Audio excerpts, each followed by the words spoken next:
नमस्कार दोस्तों, मैं दीप्ति आप सभी को स्वागत करती हूँ हमारे यूट्यूब चैनल दी सनातनी गाल पर। आज हम जिस टॉपिक पर बात करेंगे वो एक सच्ची घटना है और वो एक क्राइम स्टोरी है। तो बिना देरी करते हुए चलिए दोस्तों शुरू करते हैं आज का केस। तो आज की स्टोरी होने वाली है मुंबई से, जहाँ पर एक बिल्डिंग थी। बिल्डिंग के 7th फ्लोर पर लगभग 4 अपार्टमेंट बने हुए थे और उन 4 अपार्टमेंट में रहने वाले लोगों को 5 जून 2023 को काफी गंदी बदबू आने लगती है। उन्हें कोई अंदाजा भी नहीं था कि बदबू कहां से आ रही है। तो सबसे पहले वहां पर मौजूद लोगों ने यही अंदाजा लगाया कि शायद हमारे घर के अंदर कोई जानवर वगैरह मरा हुआ होगा। हो सकता है कि किसी चूहे की मौत हो गई होगी और एक जगह पड़ा पड़ा वो कहीं पर सड़ रहा होगा। तो 7th फ्लोर पर रहने वाले उन सभी लोगों ने पहले तो इस बात पर ध्यान नहीं दिया, लेकिन जैसे ही 6 तारीख आई तो ये बदबू काफी ज्यादा बढ़ गई और वहाँ पर रहने वाले उन लोगों ने ये डिसाइड किया कि हम अपने घरों की सफाई करेंगे, नहीं तो ये बदबू यहाँ पर हमारा रहना काफी ज्यादा मुश्किल कर देगी। वहाँ पर कुल 4 अपार्टमेंट थे, 701, 702, 703 और 704। वो लोग अपने घरों की सफाई भी करते हैं, लेकिन फिर भी जब ये बदबू नहीं जाती तो लोगों ने आपस में बातें करना शुरू किया कि सारी बदबू आखिर आ कहाँ से रही है। और 701 वाले ने 702 से पूछा, 702 वाले ने 703 से पूछा और 703 वाला जब 1 और 2 से पूछ लेता है तो वो सोचता है कि चलो 704 वाले से जाकर बात करते हैं। लेकिन जब वो वहाँ पर पहुँचा तो 704 वाले ने अपना दरवाजा खोला ही नहीं।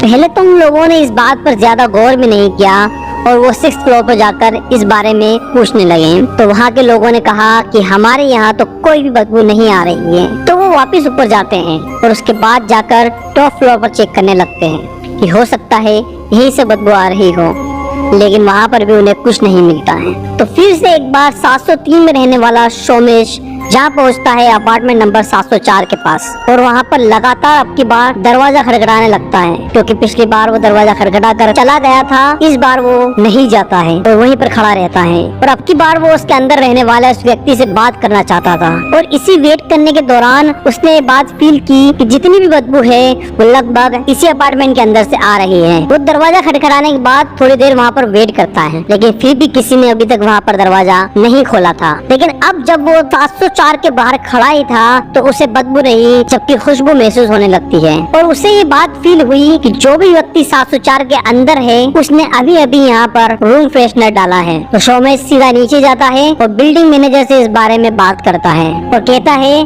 कि सर हमारे फ्लोर पर काफी ज्यादा बदबू आ रही है और प्लीज इस बात का कोई सोल्यूशन कीजिए। लेकिन टाइम बीतता है और इस बात का अभी तक कोई भी सोल्यूशन नहीं होता है और वो बदबू और ज्यादा बढ़ने लगती है। लेकिन सोमेश ने अब तक ये बात सोच ली थी, जो भी इस घर के अंदर रहता है वो उसके साथ बात करेगा और उसके अपार्टमेंट की सफाई के बारे में उसे कहेगा। अपार्टमेंट नंबर 704 में मनोज नाम का एक व्यक्ति रहता था और जब बाहर खड़ा होकर सोमेश इन सभी बातों के बारे में सोच रहा था कि तभी मनोज बाहर आता है। तो सोमेश मनोज से कहता है कि तुम्हारे अपार्टमेंट से काफी ज्यादा गंदी बदबू आ रही है और इस बदबू के कारण हमारे 7th फ्लोर पर पूरी तरह से ये बदबू फैल चुकी है। तो तुम इसका कोई जुगाड़ क्यों नहीं करते हो और तुम अपने अपार्टमेंट की कोई सफाई वगैरह कर लो यार, हो सकता है कि कोई जानवर अंदर मरा पड़ा हो। लेकिन मनोज ने कहा अच्छा बदबू आ रही है, इस बारे में तो मुझे कुछ पता ही नहीं था। चलो मैं शाम को जैसे ही आऊंगा तो हम लोग यहाँ पर सफाई कर देंगे। और वो इतनी बात बोलते ही वहाँ से तुरंत निकल जाता है। सोमेश भी हक्का बक्का रह जाता है कि हम लोग बाहर रहकर इस बदबू से इतने ज्यादा परेशान है तो ये अपने पास ही इतनी सारी बदबू के साथ किस तरह जी लेता है। जरूर यहाँ पर किसी न किसी तरह की प्रॉब्लम है। तो उसने 701, 702 में रहने वाले लोगों से भी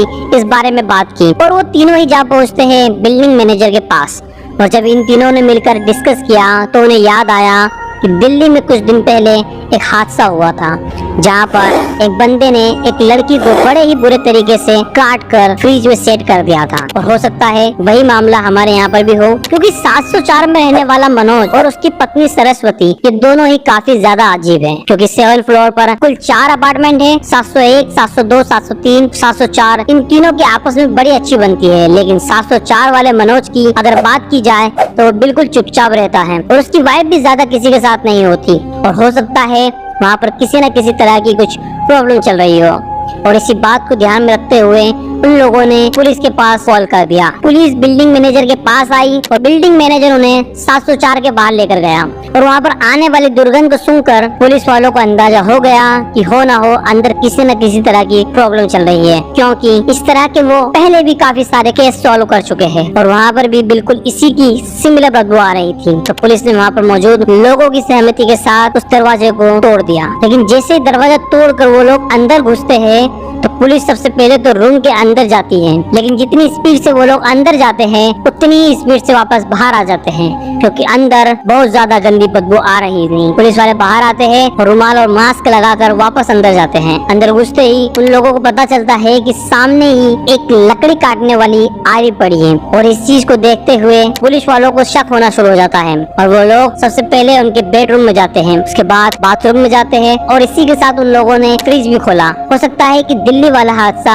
यहाँ पर फिर से दोहराया गया हो, लेकिन इन सभी जगहों पर कुछ भी नहीं मिलता है। जिसके बाद आखिर में पुलिस जा पहुँचती है उनके किचन में और किचन का हाल देखकर पुलिस वालों को पूरा मामला समझ में आने लगता है कि आखिरकार बदबू क्यों आ रही थी, क्योंकि वहाँ पर कुल 2 बाल्टियाँ और एक टब रखा हुआ था और उन सभी में खून भरा हुआ था। इसी के साथ उनके अंदर छोटे छोटे मांस के टुकड़े भी थे, लेकिन पुलिस को कोई अंदाजा नहीं था कि आखिर ये मांस के टुकड़े किस चीज के हैं और उन लोगों ने यही अंदाजा लगाया कि यहाँ पर कोई न कोई गलत काम चल रहा है। लेकिन कुछ लोगों का अंदाजा ये भी था कि हो सकता है ये कोई कसाई टाइप का व्यक्ति हो और इसने ये सारे टुकड़े किसी जानवर की कर रखे हो। लेकिन कुछ ही देर बाद पुलिस का ये कंफ्यूजन पूरे तरीके से दूर हो गया जब उन लोगों ने उस डब्बे में मौजूद एक टांग को देखा और टांग देखते ही उन्हें पता चल गया कि ये किसी और की नहीं जबकि इंसानी टांग है। लेकिन इंसानी टांग के अलावा उस टब के अंदर उन बाल्टियों के अंदर छोटे छोटे और भी बांस के टुकड़े मौजूद थे। पुलिस अपनी थोड़ी और इन्वेस्टिगेशन करती है, जिसके बाद पुलिस को पता चलता है कि यहाँ पर एक कुकर भी मौजूद है जो कि अब बंद है। लेकिन पुलिस वालों ने जैसे ही उस कुकर को खोला तो उन्हें पता चलता है कि इसके अंदर भी काफी सारे मांस के टुकड़े भरे हुए हैं। वहीं गैस पर एक तवा भी रखा हुआ था और उस तवे को जब ध्यान से देखा गया तो पुलिस वालों को पता चला कि इसके ऊपर भी मांस को भुना गया है। लेकिन आखिरकार ये बंदा कौन है जिसे यूं ही मार दिया गया। और इसी तरह के सवाल लेकर तहकीकात अभी पुलिस कर ही रही थी कि उन्हें वहीं पर एक कटी हुई चोट भी मिलती है। जी हाँ, कटी हुई चोटी। और उन्हें अंदाजा हो गया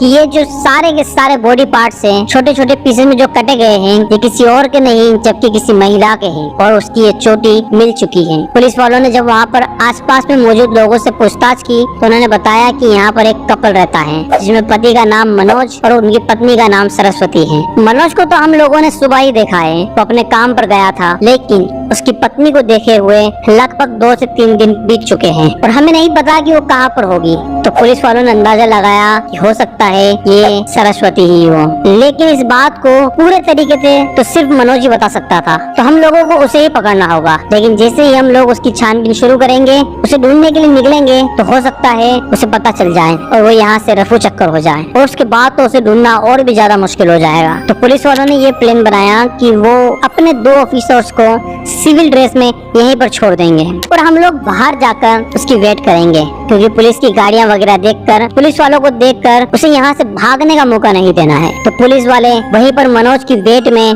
बैठ जाते हैं और जिससे ही शाम होती है मनोज वापस आता है तो वहाँ पर रहने वाले उसके पड़ोसियों ने सिविल ड्रेस में बैठे हुए पुलिस वालों को ये बात बता दी कि यही मनोज है। पुलिस पूरे प्रबंध के साथ उसके वेट में वहाँ पर बैठी हुई थी, जिसके कारण उसे वहीं पर पकड़ लिया गया। वो लोग उसे अपने साथ पकड़कर लेकर जाते हैं और जब उससे पूछताछ की गई कि यहाँ पर क्या चल रहा था और तुम्हारी पत्नी कहाँ पर गई है, तो मनोज ने कहा कि चलो सर, मैं आपको सारी बात ठीक से बताता हूँ, वैसे इसमें मेरी कोई गलती नहीं है। तो पुलिस वालों ने कहा कि गलती किसकी है वो तो हम लोग डिसाइड कर ही लेंगे, लेकिन तुमने क्या कुछ कारनामे रचे हैं उसके बारे में हमें थोड़ा खुलकर बताओ। और उसने वो सारी की सारी बातें पुलिस को बताना शुरू की जो कि उसकी जिंदगी में घटी थी। उसने बताया कि वो सबसे पहले बोरीवाली में रहा करता था अपने माता पिता के साथ, लेकिन काफी टाइम पहले उसके माता पिता गुजर जाते हैं और उसके बाद उसने नौकरी करना शुरू किया एक परचून की दुकान पर। दुकान से जितने पैसे मिला करते थे वो उनसे अपना काम चलाने लगा और यही परचून की दुकान पर उसकी मुलाकात हुई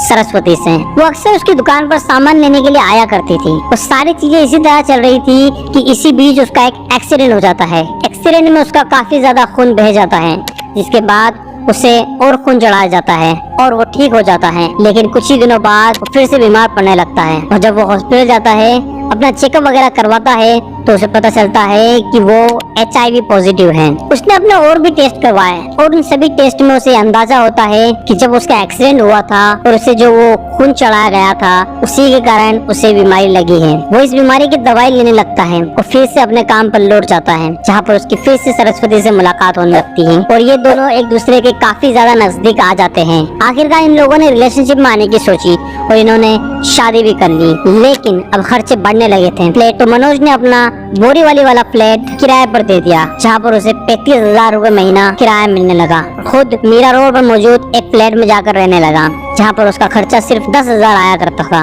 तो सीधे सीधे उसके पास 25,000 बचने लगे और दूसरी तरफ वो नौकरी भी कर रहा था, तो उसका खर्चा भी बड़े ही मजे से चल रहा था। अब चूंकि सरस्वती भी उसके पास आ चुकी थी, तो वो दोनों ही मीरा रोड पर उस बिल्डिंग में रहने लगते हैं, यानी कि रूम नंबर 704 में। सरस्वती जो है वो मनोज से मिलने से पहले एक अनाथालय में रहा करती थी, क्योंकि उसके माता पिता के बीच लड़ाई हो गई थी और उसके बाद उसकी माँ अपनी 5 बेटियों को लेकर अलग रहने लगी। लेकिन एक टाइम ऐसा भी आया जब उसकी माँ की मृत्यु हो गई, उसके बाद 5 ही लड़कियों को अनाथालय में भेज दिया गया। लेकिन बाद में ये मुंबई आती है और वहाँ पर कुछ काम धाम करने लगती है और इसी बीच उसकी मुलाकात मनोज से उस दुकान पर हो जाती है। बाद में उन दोनों के बीच में बातें हुई और आज के टाइम वो दोनों पति पत्नी बनकर रह रहे थे। उन दोनों की जिंदगी बड़ी खुशी से बड़े आराम से चल रही थी और मनोज हर रोज अपने काम पर जाया करता था। उसका फ्लैट वाला पैसा भी उसे मिल रहा था और दूसरी तरफ वो नौकरी से भी अच्छा खासा कमा रहा था।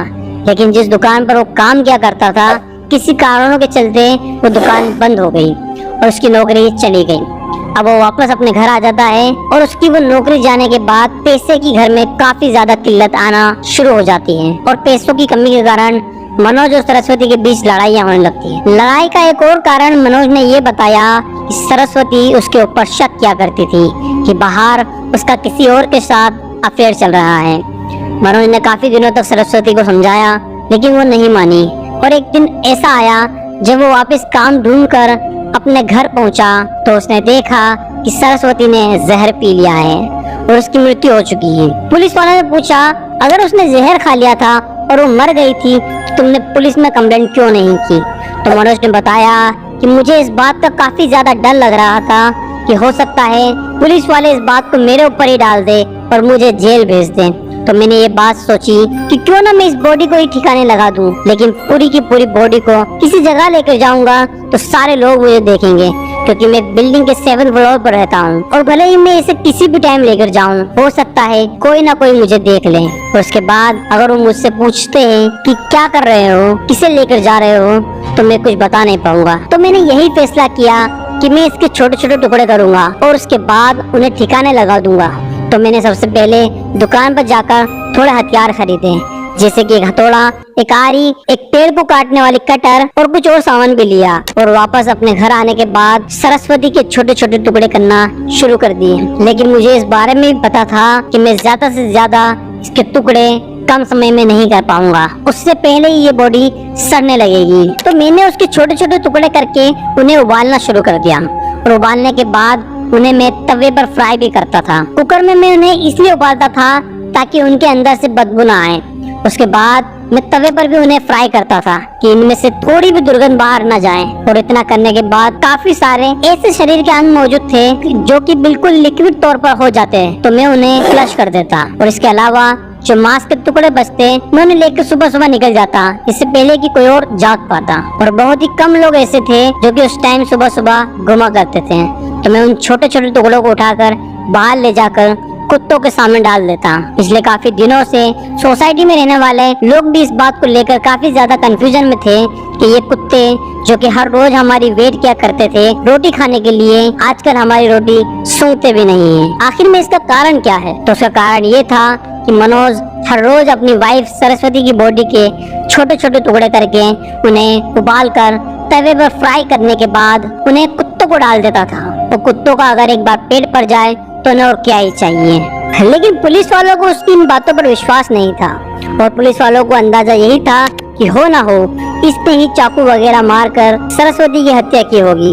बाद में अब अपने आप को बचाने के लिए ये बात बोल रहा है कि उसने जहर पी लिया था लेकिन पहले उसे चाकू मारा गया या फिर उसने पहले जहर पिया, इस बात का तो किसी से पता चल सकता है कि सरस्वती की बॉडी का पोस्टमार्टम किया जाए। लेकिन पोस्टमार्टम के लिए अब सिर्फ उसकी टांग बची थी, बाकी सारे शरीर के हिस्से तो मनोज ने पहले ही ठिकाने लगा चुके थे। और अब पुलिस वाले मनोज से इस बारे में और ज्यादा डिटेल में बात कर रहे हैं कि उसने आखिर ये टुकड़े और कहाँ पर फेंके हैं। पुलिस वालों को ऐसा बॉडी का कोई पार्ट मिल जाए जिससे इस केस को समझने में आसानी हो। अभी मनोज पुलिस की हिरासत में है और वो मनोज से पूछताछ कर रही है। और जैसे ही इस केस का रिजल्ट सामने आता है कि असल में वहाँ पर क्या हुआ था, मनोज सच बोल रहा था या पुलिस के अंदाजे ठीक है, इन सब चीजों के बारे में भी आप लोगों को मैं अपडेट कर दूंगा। लेकिन उससे पहले मैं आप लोगों की भी राय जान लेना चाहता हूँ कि आप लोगों को क्या लगता है असल में यहाँ पर क्या हुआ होगा। अपनी राय कमेंट बॉक्स में जरूर बताइएगा। तो दोस्तों ये था आज का केस, जल्द ही मिलते हैं नए केस के साथ। जब तक आप सतर्क रहे, सुरक्षित रहे। जय हिंद।